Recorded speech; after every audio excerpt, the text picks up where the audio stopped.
Hello বন্ধুরা, কেমন আছো সবাই? আশা করি তোমার সবাই খুব ভালো সুস্থ আছো। তো আজকে ২০০৭ সালের একটা বলিউড সিনেমা নিয়ে কথা বলবো। সিনেমাটার নাম হচ্ছে গুরু। Directed by মণিরত্নম। মিউজিক ছিল এ আর রহমানের এবং এখানে বিভিন্ন চরিত্রে আমরা অভিষেক বচ্চন, তার অপোজিটে ঐশ্বরিয়া রায়, সাপোর্টিং রোলে মিঠুন চক্রবর্তী, আরিয়া বাব্বর, বিদ্যা বালান, আর মাধবন, মানে কাকে ছেড়ে কার কথা বলবো। একটা লম্বা স্টার কাস্ট নিয়ে এই সিনেমাটা তৈরি হয়েছিল এবং সেই সময় কিন্তু বক্স অফিসে বেশ সফল হয়েছিল এই সিনেমাটা এবং ক্রিটিক্যালি অ্যাক্লেমডও ছিল। অনেকে বলছিল যে এই সিনেমাটা আমাদের ধীরুভাই আমানের ওপর বেস করে, কিন্তু ডিরেক্টর নিজে এটাকে নস্যাৎ করে দিয়েছিলেন। তিনি বলছেন না, এটা টোটালি একটা ফিকশন, একটা কাল্পনিক চরিত্র যে কিনা গ্রামের একটা ছোট একটা জায়গা থেকে, যেখানে তার বাবা শিক্ষক। সে সবসময় তার বাবাকে বলছে আমি একদিন বড় হতে চাই, একটা বড় জায়গায় যেতে চাই, কিন্তু তার বাবা বলতো যে না, এসব স্বপ্ন কখনো সত্যি হয় না। দেন সে তুর্কিতে যায়, সেখানে গিয়ে মশলার বিজনেস শিখে আসে।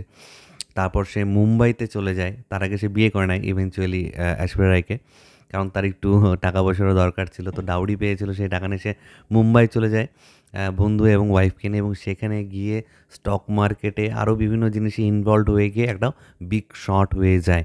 এবং সে অনেস্টির সাথে প্রথম দিকে কাজ শুরু করলো, পরবর্তীতে সিস্টেমের বেড়াজালে পড়ে সে করাপ্টেড হয়ে যায় এবং অসৎ উপায়ে সে টাকা উপার্জন করতে শুরু করে। এবং মিঠুন চক্রবর্তী, যেখানে একজন নিউজ পেপারের ছিল আর কি, চালাতো, সে তারপর তাকে নিয়ে লেখালেখি শুরু করে এবং আমরা দেখতে পাই যে অভিষেক বচ্চনের একটা হার্ট অ্যাটাক হয়ে প্যারালাইসিস হয়ে যায় এবং তার উপর বিভিন্ন কেস, প্রায় ২৯টার মতন চার্জেস তার উপর লাগানো হয় এবং তারপর সে সেটাকে ডিফেন্ড করতে শুরু করে এবং ক্লাইম্যাক্সে এসে আমরা তার কোম্পানি এত থাকবে কি থাকবে না, সে কাজ করতে পারবে কি পারবে না, সেটা নিয়ে আর কি আমাদের দেখানো হয়। তো স্টোরিটা খুব খুব খুব ভালো ছিল। স্ক্রিপ্টটা অ্যাকচুয়ালি এত সুন্দরভাবে লেখা, অনেক ধাপ আছে, চড়াই উতরাই আছে এবং অনেক কিছু ডিটেলস দেখানো হয়েছে এই সিনেমাতে। এবং একটা লোকের যে রাইজ, সেই রাইজ ব্যাপারটা কিন্তু এখানে ধাপে ধাপে ধাপে ধাপে দেখানো হয়েছে, রাতারাতি কিন্তু করে দেওয়া হয়নি।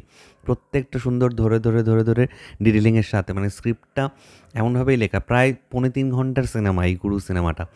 তো মানে কোনো কিছু তারা মানে এই ডিটেলিংয়ের খামতি রাখেনি। রাইজ প্লাস ফল পুরোটাই ঠিকঠাকভাবে, ফল ইন দ্য সেন্স তাকে যে বিভিন্ন চার্জেস তার উপর লাগানো হয়েছিল, সেইটাও বেশ ডিটেলিংয়েই আমাদের দেখানো হয়। তো ওভারঅল কিন্তু সিনেমাটা খুব ভালো, শিক্ষণীয় একটা সিনেমা। এবং আমি বলবো অভিষেক বচ্চনের তো খুব ভালো পারফরমেন্স ছিল, মানে সকলেই বলেছিল যে অভিষেক বচ্চন খুব ভালো অভিনয় করেছে এবং আমরা ভেবেছিলাম পরবর্তীতে হয়তো এই ধরনের আরও বিভিন্ন বিভিন্ন চরিত্রে আমরা অভিষেক বচ্চনকে দেখতে পারবো, কিন্তু তার ক্যারিয়ারটা উপরের দিকে না গিয়ে কিছুটা স্ট্রেট চলতে চলতে এখন ডাউনের দিকেই চলে গেছে।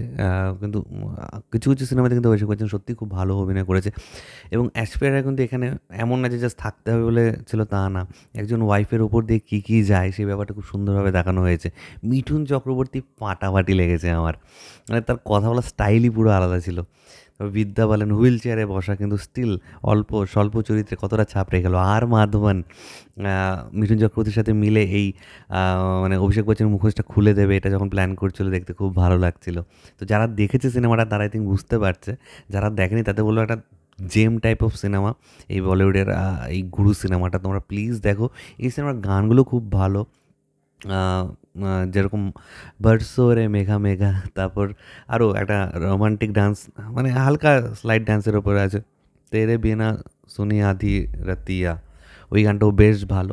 মানে এ আর রহমানের মিউজিক তো, মানে সেই সময় খুব মিউজিক্যাল একটা অ্যালবামও ছিল, মানে খুব শুনতে খুব ভালো লাগতো গুরু সিনেমার গানগুলো।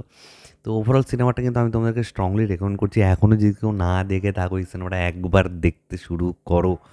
মানে তোমাদেরও হয়তো কোথাও গিয়ে মোটিভেশন দেবে, তোমাদের মধ্যেও একটা এনার্জি কাজ করবে, একটা ইচ্ছে জাগবে যে আমরাও এরকম কিছু একটা করি। তাই বলে বলছি না যে অসৎ উপায়ে করে করতে, মানে একটা যে খিদে থাকে না, সেই খিদেটা হয়তো তোমাদের বাড়বে যে না, আমাকেও কিছু করে দেখাতে হবে, আমাকেও একটা জায়গায় যেতে হবে।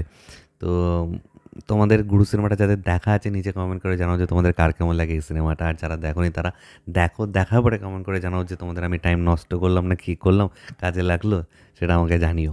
আর আমার ভিডিওটা ভালো লাগলে লাইক করার সাথে একদম ভালো, চ্যানেলে যারা প্রথমবার দেখছো নিচে যে রেড সাবস্ক্রাইব বাটনটা আছে সেখানে ক্লিক করে নাও, পাশে একটা বেল আইকন আছে সেখানে ক্লিক করে অল অপশনে ক্লিক করে নাও। ঠিক আছে বন্ধুরা, ভালো থেকো সবাই, সাবধানে থেকো সবাই, love you all, take care.